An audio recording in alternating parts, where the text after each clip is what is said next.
पेशावर की मशहूर फेमस और बहुत ही अतन सी रेसिपी पेशावरी नमकीन गोश्त।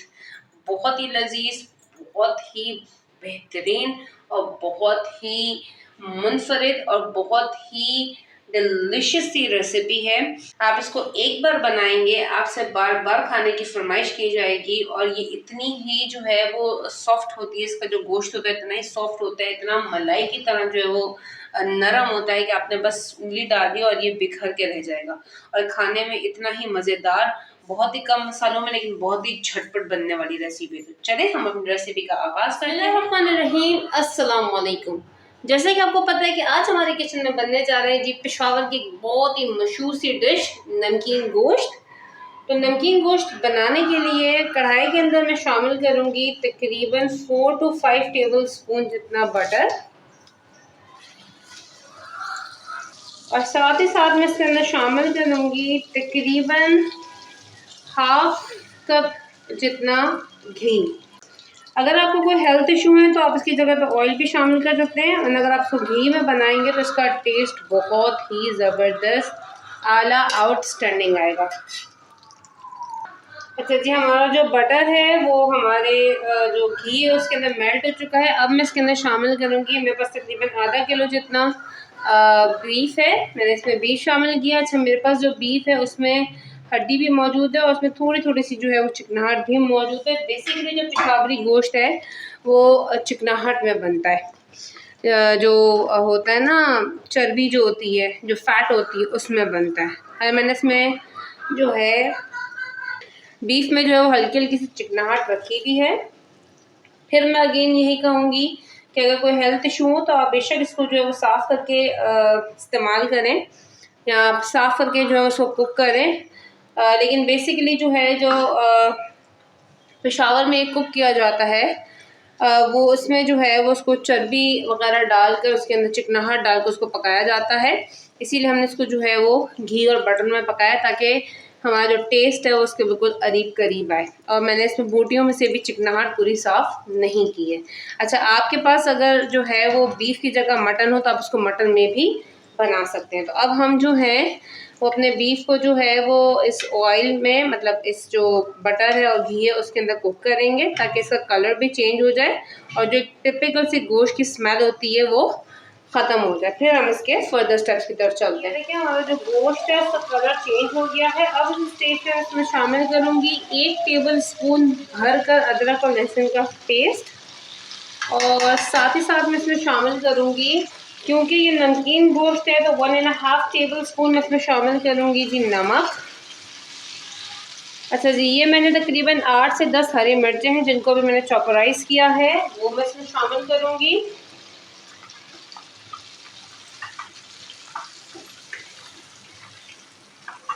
इस तरीके से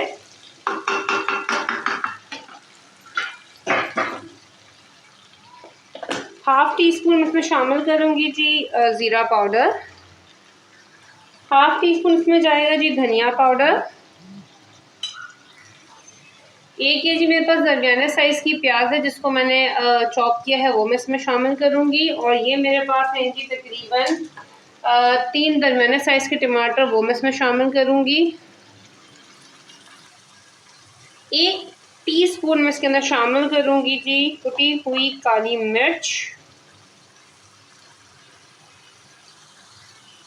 और अब हम इन सबको कर लेंगे जी मिक्स अच्छे तरीके से, और इसको थोड़ी देर के लिए भून लेंगे ताकि जो टमाटर का पानी है उसमें हमारा अच्छे तरीके से गोश्त भुन जाए। प्याज का पानी भी निकलेगा, टमाटर का भी निकलेगा, उसमें हमारा गोश्त अच्छे तरीके से भुन जाए।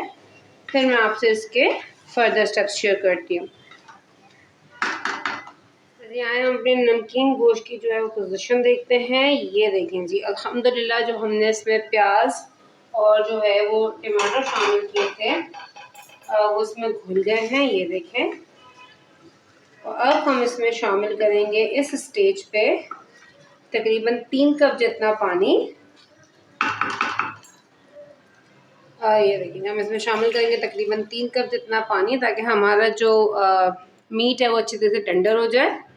ये देखिए जी, ये हमने इसमें शामिल किया है जी 3 कप जितना पानी। अब हम इसको करेंगे जी कवर और इसको कुक करेंगे यहाँ तक कि हमारा मीट जो है बहुत अच्छे तरीके से टेंडर हो जाए, और फिर हम इसके फर्दर स्टेप्स की तरफ चलते हैं जी। ये हमारा पेशावरी नमकीन गोश्त डन रेडी है। ये देखें जी, इसका सारे का सारा जो पानी है वो ड्राई हो चुका है, और ये देखें क्या ज़बरदस्त सा जो है वो नमकीन गोश्त तैयार हुआ है। देखें जितना भी हमने घी और डाला था ये सब ऊपर आने लगा है, और ये हमारा नमकीन गोश्त डन रेडी है। अच्छा, इस स्टेज पे ये मेरे पास 4 से 5 हरी मिर्चें जिनको मैंने स्लाइस किया हुआ है सेंटर में से, ये हम इसमें डाल देंगे। और साथ ही साथ मैं इसमें डालूंगी जी तकरीबन 1 टीस्पून जितनी कुटी हुई काली मिर्च, ताकि इसका जो फ्लेवर है ना वो खाते वक्त बहुत ही ऑसम और बहुत ही ज़बरदस्त आएगा। 5 सेकंड के लिए मैं इसको दम पे रखती हूँ, फिर मैं आपको इसका फाइनल लुक दिखाती हूँ। ये देखिए जी, ये हमारी पेशावर की बहुत ही मशहूर और बहुत ही फेमस डिश नमकीन गोश्त आपके सामने डन रेडी है। अच्छा, इसको जो है वो बेसिकली नान के साथ, कुलचों के साथ, रोटी के साथ, चपाती के साथ, इसके साथ एंजॉय किया जाता है। तो इसलिए मैंने इसको हल्का सा मतलब आप इसको ग्रेवी कह सकते हैं, ताकि वो रोटी के साथ जब लगे तो मज़ा आता है। लेकिन आप उसको बिल्कुल ही अगर खुश्क करके खाना चाहते हैं, क्योंकि बेसिकली जब आप पेशावर में जाते हैं और आप उसको खाते हैं तो थोड़ी सी ड्राई होती है, ऑयल होता है। आप उसको मज़ीद जो है वो थोड़ा सा भून लें तो ये मतलब नान रोटी के साथ थोड़ा सा ग्रेवी स्टाइल का हो ना, थोड़ा सा लिटिल बिट इस तरीके से, तो ये ज़्यादा मज़ा देता है। अप टू यू, आप इसको थोड़ा और खुश कर लें तो ये बिल्कुल ही जो है वो ड्राई हो जाएगी, और नहीं तो आप मेरी तरह इसको इस तरह से एंजॉय करें। तो उम्मीद करती हूँ कि मेरी आज की रेसिपी जो आपको पसंद आई होगी। अगर मेरी रेसिपी आपको पसंद आई तो प्लीज़ मेरी रेसिपी को लाइक करना मत भूलिएगा, चैनल को सब्सक्राइब करना और बेल आइकन को क्लिक करना तो बिल्कुल भी मत भूलिएगा, ताकि आप और मैं एक दूसरे के साथ कनेक्टेड रहें।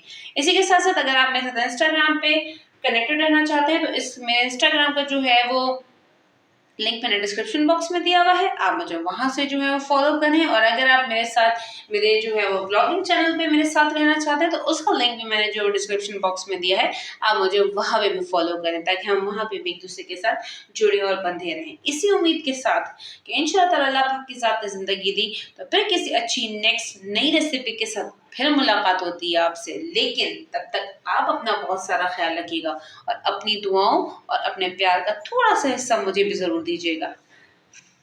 टेक केयर, फी अमान अल्लाह।